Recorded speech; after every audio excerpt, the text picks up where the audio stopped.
So hello everyone, कैसे हैं आप सब लोग। मेरा नाम है दीपक और आप सभी का स्वागत है दीपक ग्राफिक हिंदी यूट्यूब चैनल पे। सो आज का जो टॉपिक वो काफ़ी मोस्ट रिक्वेस्टेड एक टॉपिक था कि नोट सेटअप के बारे में हमें बताइए। तो मैंने सोचा कि चलिए उस पर एक वीडियो बना देते हैं। तो इस वीडियो में हम जानेंगे हम कैसे एक प्रोसीजर फ्लो टेक्सचर क्रिएट कर सकते हैं with the help of the notes. Okay, काफ़ी ईजी ट्यूटोरियल होने वाला है और काफ़ी सिंपल होने वाला है एंड फुल इन्फॉर्मेटिव वीडियो होने वाली है। तो आप इसे एंड तक देखिए क्योंकि इसमें मैं आपको सबसे पहले बताऊंगा कि कैसे हम नोट्स को क्रिएट करते हैं, नोट्स कैसे काम करते हैं, थोड़ा बहुत आपको उनके बारे में नॉलेज दूंगा। या उसके बाद फिर मैं आपको बताऊंगा आप इस काइंड ऑफ कैसा एक फ्लोर का क्रिएट कर सकते हैं टेक्सचर। ओके, एंड इसका अगर आप शेडिंग पैनल में जाएंगे यहाँ पे तो आप देख सकते हैं कि बहुत ही सिंपल से मैंने नोट्स यहाँ पे यूज़ करे हैं एंड इसमें मैं आपको सब कुछ बताऊंगा ये नोट्स क्या है, इनका क्या क्या यूज़ होता है, कैसे इनको वर्क करते हैं, इन सब के बारे में आपको डिटेल बताऊंगा। ओके, तो चलिए शुरू करते हैं। तो सबसे पहले तो मैं इसको डिलीट कर देता हूँ यहाँ पे। ओके, सो बेसिकली क्या होता है जब हम नोट को स्टार्ट करते हैं, जब भी हम किसी लेआउट से हम शेडिंग पैनल में आते हैं तो हमारे पास कुछ ऐसा एक ब्लैंक सा एक सारा सरफेस रहता है, या हो सकता है आपके पास एक डिफ़ॉल्ट क्यूब हो, वो कुछ ऐसा। ठीक है, अभी इसमें मटेरियल नहीं आ रहा क्योंकि हमने इसको ऐड करा है। अगर मैं न्यू फाइल ओपन करूँगा तो हमारे पास यहाँ पे एक मटेरियल भी लगा आता है उसके साथ, उसे कहते हैं प्रिंसिपल BSDF। ओके, अगर मैं यहाँ पे भी न्यू पे क्लिक करूँगा तो यहाँ पे हमारा एक बाय डिफ़ॉल्ट नोड बना आता है, उसे कहते हैं principal BSDF। Okay, so principal BSDF एक ऐसा नोड है जिसके थ्रू हम सारे काइंड ऑफ टेक्सचर क्रिएट कर सकते हैं। ओके, क्यों ऐसा है मैं आपको बता देता हूँ। तो बेसिकली क्या है कि इसमें हमारे पास सारी प्रॉपर्टीज़ होती हैं, जो भी एक ऑब्जेक्ट, जो भी एक टेक्सचर के अकॉर्डिंग हमें चाहिए होती हैं। जैसे देखा जाए तो हमारे पास मेटालिक वैल्यूज़ यहाँ पर होती हैं, स्पेकुलर होती हैं, हमारे पास रफनेस होती है, जो बेसिकली जो मेन चीज़ें हैं मैं आपको बता रहा हूँ। ठीक है, हमारे पास IOR वैल्यू होती है, जैसे इंडेक्स ऑफ रिफ्लेक्शन कहते हैं। बेसिकली इंडेक्स ऑफ रिफ्लेक्शन क्या होता है, हर चीज़ का अपना अलग अलग इंडेक्स ऑफ रिफ्लेक्शन होता है। मैं इसके ऊपर भी वीडियो बनाऊंगा कि इंडेक्स ऑफ रिफ्लेक्शन क्या होता है, क्योंकि ग्लास का इंडेक्स ऑफ रिफ्लेक्शन अलग होता है एंड प्लास्टिक का IOR अलग होता है। अगर आपको चीज़ों में रियलिस्टिक चीज़ें क्रिएट करनी है, अगर आपको थोड़ा रियलिस्टिक चीज़ों की तरह अपना रेंडर निकालना है तो आपको IOR वैल्यूज़ पे भी ध्यान देना होगा। कई लोग नहीं देते ध्यान, क्योंकि जैसे अगर मैं आपको बताऊँ, जैसे ग्लास का जो IOR वैल्यू होती है, जो स्टैंडर्ड वैल्यू है, जो सारे यूनिवर्स में यूज़ होती है, वो होती है 1.333। ओके, ऐसे ही प्लास्टिक की अलग होती है, वैसे ही कागज़ की अलग होती है। मतलब हर चीज़ की अपनी एक IOR वैल्यू होती है। इसके ऊपर मैं एक वीडियो बनाऊंगा जिसमें आपको बताऊंगा कि आप कहाँ से IOR वैल्यू देख सकते हैं एंड कैसे आप उनको यूज़ कर सकते हैं। ओके, फिर हमारे पास यहाँ पे ट्रांसमिशन रहता है। ट्रांसमिशन आपको पता ही है कि जब हम ग्लास वगैरह का यूज़ करते हैं तो उसमें काफ़ी यूज़ होता है, या फिर हमें किसी के सी थ्रू देखना हो तो हम ट्रांसमिशन का यूज़ करते हैं। तो इसीलिए ये हमारे पास एक प्रिंसिपल BSDF बाय डिफ़ॉल्ट रहता है। ओके, एंड यहाँ पर आप देख सकते हैं हमारे पास इसके साथ एक और नोड लगा हुआ आता है, उसे कहते हैं मटीरियल आउटपुट। ओके, तो ये मटीरियल आउटपुट बेसिकली क्या होता है, ये मटीरियल आउटपुट में हमारे पास 3 चीज़ें होती हैं। ठीक है, एक होता है सरफेस, एक होता है वॉल्यूम, एक होता है डिस्प्लेसमेंट। अब ये तीनों चीज़ें क्या है मैं आपको बताता हूँ थोड़ा बहुत। सो बेसिकली क्या होता है, जो ये हमारा सरफेस है, ये सरफेस हमारा जो ये मैश है, बेसिकली जैसे क्यूब है, इसके जो सरफेस को ये दिखा रहा है, इसमें कौन सा कलर है, इसमें कौन सा रिफ्लेक्शन है, इसमें कैसा रफनेस है। अगर मैं इसको यहाँ से हटा दूँ तो आप देखिए हमको यहाँ पे एकदम ब्लैक क्यूब दिखेगा। ओके, और जैसे ही मैं इस नोड को, इस सॉकेट को इसके साथ जोड़ता हूँ तो यहाँ पे जो भी वैल्यूज़ हैं वो यहाँ पे हमें दिखा रहा है। तो बेसिकली एक चीज़ आप ध्यान रखिए कि मटेरियल आउटपुट हमारे पास होना चाहिए। अगर आपके पास मटेरियल आउटपुट नहीं है एंड आपने नोड क्रिएट कर दिए हैं तो आपको अपने सरफेस पे कुछ नहीं दिखेगा। देन वॉल्यूम बेसिकली क्या होता है, वॉल्यूम जैसे मान लीजिए हमको कोई धुन काइंड ऑफ सीन बनाना होता है या फिर किसी से वॉल्यूम दिखाना, तो उसके लिए हम यूज़ करते हैं। डिस्प्लेसमेंट बेसिकली होता है किसी भी चीज़ में एक्सेशन लाने के लिए। ओके, बेसिकली किसी भी चीज़ में डिफॉर्मेशन लाने के लिए उसमें हम डिस्प्लेसमेंट यूज़ करते हैं। ओके, एंड यहाँ पे एक ऑप्शन आता है, ऊपर आप जाएंगे तो यहाँ पर ऑप्शन आता है all EV and cycle. Okay, so यहाँ पे क्या होता है, बेसिकली हम सेट कर सकते हैं कि हम EV में काम कर रहे हैं तो हम EV सेट करेंगे, साइकिल में काम करें तो साइकिल में कर सकते हैं।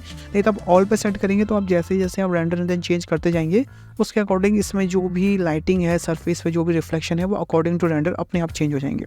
ओके, अगर मान लीजिए आपने यहाँ EV करा है और वहाँ से अपने साइकिल पर काम कर रहे हैं तो फिर नहीं हो पाएगा। इस चीज़ का आप ध्यान रखिएगा, इसलिए आपको बाय डिफ़ॉल्ट इसे ऑल पे ही सेट रहने देना।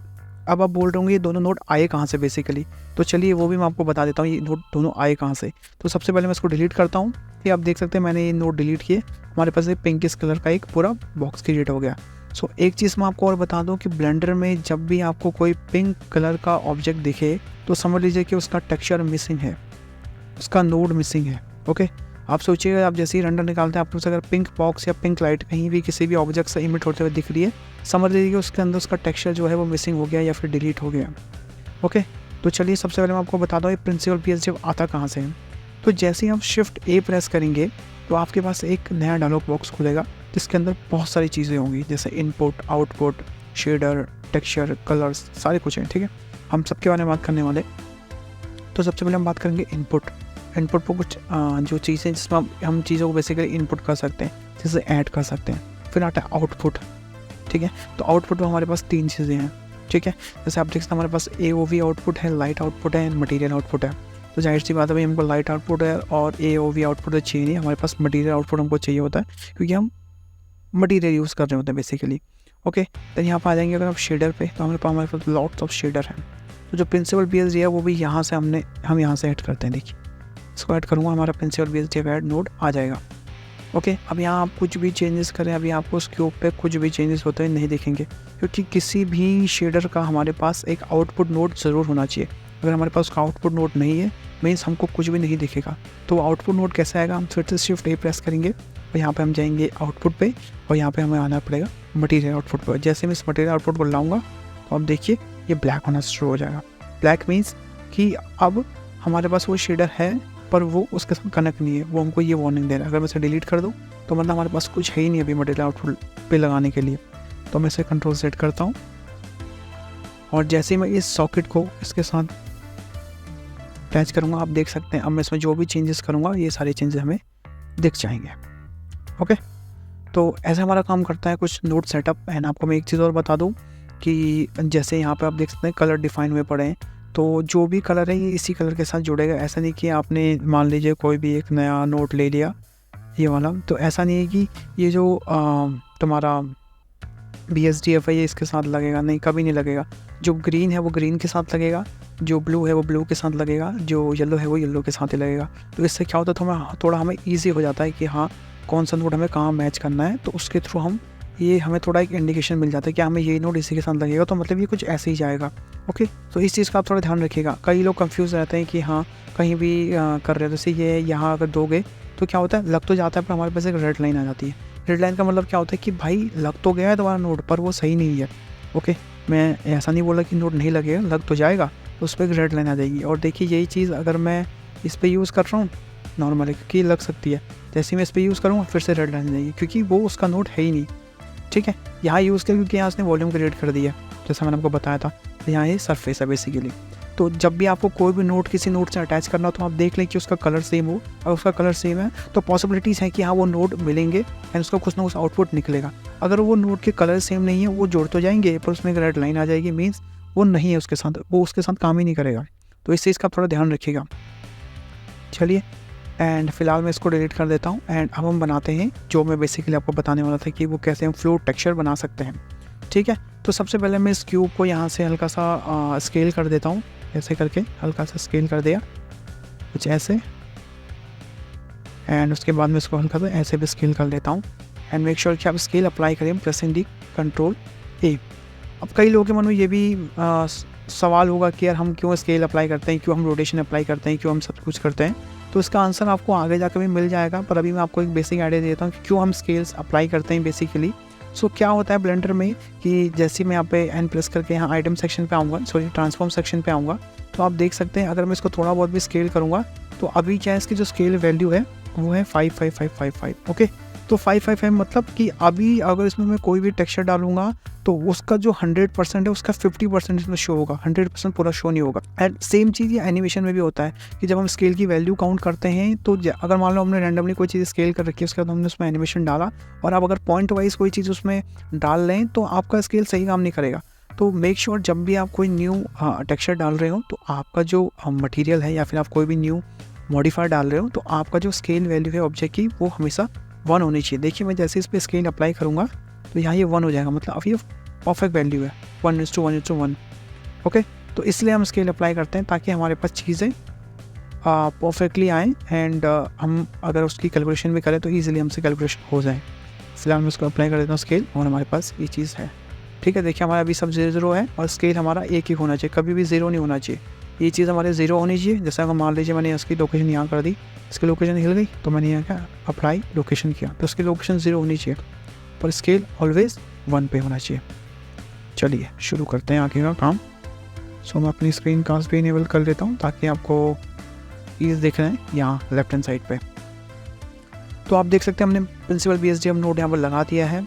तो अब हमें चाहिए कुछ और नोड जिससे हम यहाँ पे कुछ टेक्सचर बनाएंगे। तो उसके लिए मैं क्या करूँगा, Shift A प्रेस करूँगा। Okay, and Shift A press करने के बाद मैं जाऊँगा टेक्सचर पे। तो टेक्सचर पे हमारे पास एक सबसे पहला जो टेक्सचर आता है वो आता है ब्रिक टेक्सचर। तो मैं इस ब्रिक टेक्सचर को यहाँ पे ऐड कर दूँगा। अब जैसे मैंने ब्रिक टेक्सचर ऐड किया तो यहाँ पर हमारे पास काफ़ी ऑप्शंस आ रहे हैं। अब आप कंफ्यूज मत होइएगा ये ऑप्शंस क्या हैं क्या नहीं है, मैं आपको सब बताने वाला हूँ डिटेल में। और जैसे कि मैंने आपको बताया था कि जो कलर है वो कलर के साथ ही जोड़ना है, तो हमको ये कलर इस कलर के साथ ही जोड़ना है। जैसे ही हम इस कलर के साथ जोड़ेंगे हमारे पास कुछ ना कुछ आउटपुट पक्का निकलेगा।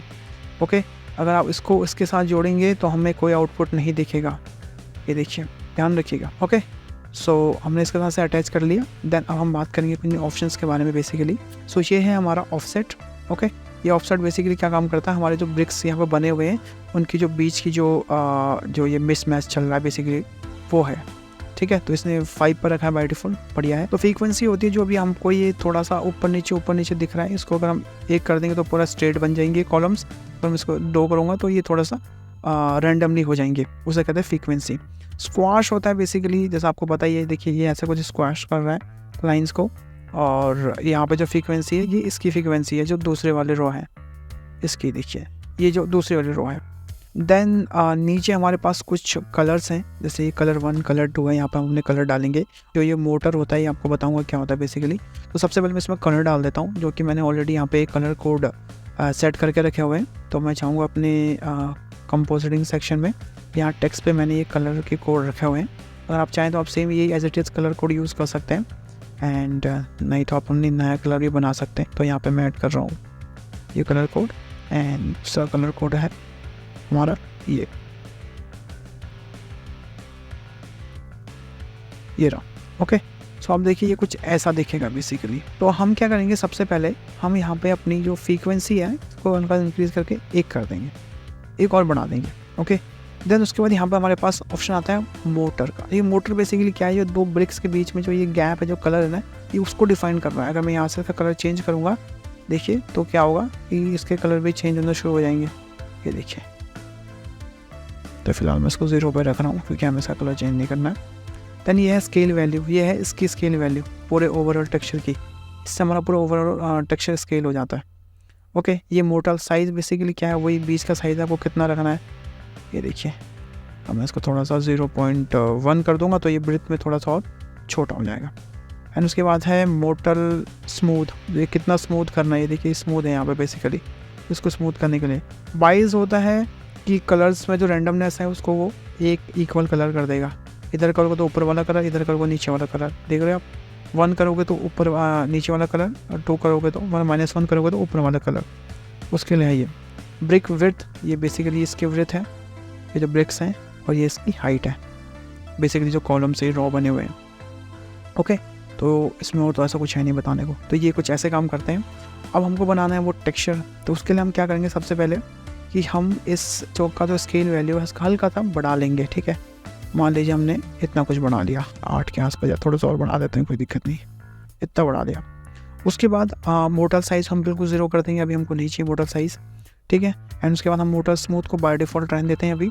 फिर जो बायज़ है उसको भी हम छोड़ देते हैं, हम थोड़ा सा इसकी विड्थ बढ़ाएंगे। ठीक है, तो हम विड्थ ले जाएंगे थोड़ा सा 3 के आसपास, या फिर 3 ही ठीक है, चलो 3 लेके चलेंगे।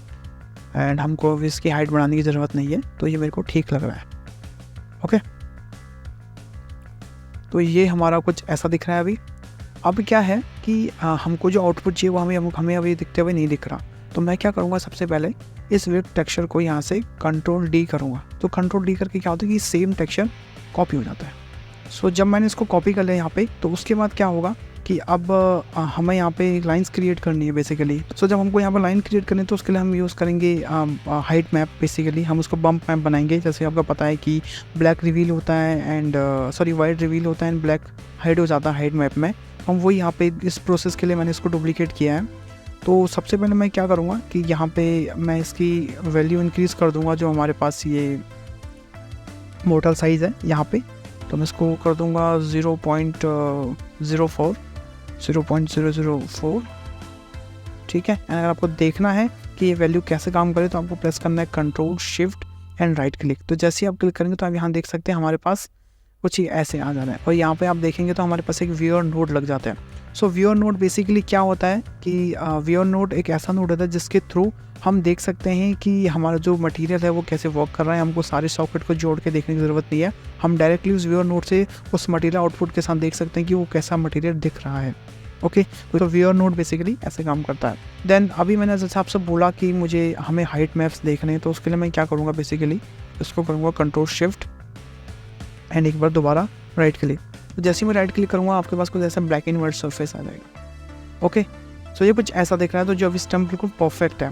परफेक्ट क्यों है, जैसे कि मैंने आपसे बोला था कि जो वाइट है वो चीज़ों को थोड़ा रिवील करता है या फिर चीज़ों को थोड़ा गहराई देता है, डेप्थ देता है, एंड ब्लैक चीज़ों को हाइड कर देता है। तो वही चीज़ यहाँ पे हुई है, तो मतलब ये परफेक्टली काम कर रहा है। दैन उसके बाद मैं यहाँ पे यूज़ करूँगा एक बम्प नोड। जैसे कि मैंने आपको बोला कि हमें चीज़ों में थोड़ा डेप्थ देनी है, तो उसके लिए हम यूज़ करते हैं बम्प नोड। तो मैं ऐड करूँगा यहाँ पे एक बम्प नोड, जस्ट करूँगा बम्प। देखिए हमारे पास एक बम्प नोड यहाँ पे आ जाएगा। तो मैं क्या करूँगा, इस बम्प नोड को बेसिकली इस FAC को यहाँ पे ले जाके इसके हाइट पे लेके जाऊँगा, ठीक है। एंड हाइट पे लेने के बाद इस नॉर्मल के साथ ऐसे अटैच कर दूँगा। एंड देन उसके बाद यहाँ पे कंट्रोल शिफ्ट राइट क्लिक करूँगा, तो आप देख सकते हैं हमारे पास कुछ ऐसे काइंड ऑफ एक डेप्थ सी बन गई है। ओके, बट यहाँ आप देख सकते हैं अभी भी हमें कुछ चीज़ की हमें प्रॉब्लम लग रही है, क्योंकि जो डेप्थ है बेसिकली ये काफ़ी शार्प एंड काफ़ी वो दिख रही है, मतलब एजी काइंड ऑफ दिख रही है। तो इसको सॉल्व करने के लिए हमारे पास दो तरीके हैं। तो सबसे पहले तो यहाँ पर हम एक नोड ऐड कर सकते हैं जिसे कहते हैं इन्वर्ट नोड। मैं लाऊंगा यहाँ पर एक इन्वर्ट नोड एंड इसको इन दोनों के बीच में यहाँ पे ऐड कर दूँगा, ठीक है। जैसे ही मैंने इसको ऐड किया अभी आप देख सकते हैं यहाँ पे कुछ चेंजेस से हुए ही नहीं है। अगर मैं इसको स्लाइडर को ऊपर नीचे करूँगा तो आप देख सकते हैं हमारे पास चीज़ें चेंज हो रही हैं, ठीक है। तो आई थिंक ये इतना ठीक है। एंड उसके बाद हम यहाँ जाके इंक्रीज़ कर सकते हैं इस मोटर स्मूथ को पूरा 1, या ये अच्छा लग रहा है। एंड हमारे पास यहाँ पे स्ट्रेंथ वैल्यू है, तो हम यहाँ से स्ट्रेंथ को कम ज़्यादा कर सकते हैं। आपको जितने भी स्ट्रेंथ चाहिए अब यहाँ से इनकी स्ट्रेंथ को यहाँ से चेंज कर सकते हैं। तो आई थिंक स्ट्रेंथ में थोड़ा कम कर दूंगा ताकि ये थोड़ा और ज़्यादा स्मूथ लगे, और ये अभी परफेक्ट लग रहा है। ओके, तो यहाँ आप देख सकते हैं काफ़ी सिंपल नोड सेटअप से हमने ये एक अच्छा खासा floor and wooden floor texture create कर लिया है। काफ़ी अच्छा लग रहा है देखने में। एंड अगर मैं इसको थोड़ा सा रेंडर व्यू में दिखाऊँ तो ये कुछ ऐसा दिखेगा, यहाँ आप देखिए। ओके, काफ़ी अच्छा दिख रहा है ये बेसिकली, ठीक है गाइज़। सो आज की वीडियो के लिए इतना ही गाइज़, एंड आई होप आपको ये वीडियो अच्छी लगी। अगर आपको ये वीडियो पसंद आए तो इस वीडियो को लाइक कीजिएगा, मेरे चैनल को सब्सक्राइब कीजिएगा, ज़्यादा लोगों के साथ वीडियो को शेयर कीजिएगा। एंड मिलते हैं नेक्स्ट वीडियो में, तब तक के लिए अपना ध्यान रखिए। Bye bye, take care and stay home guys.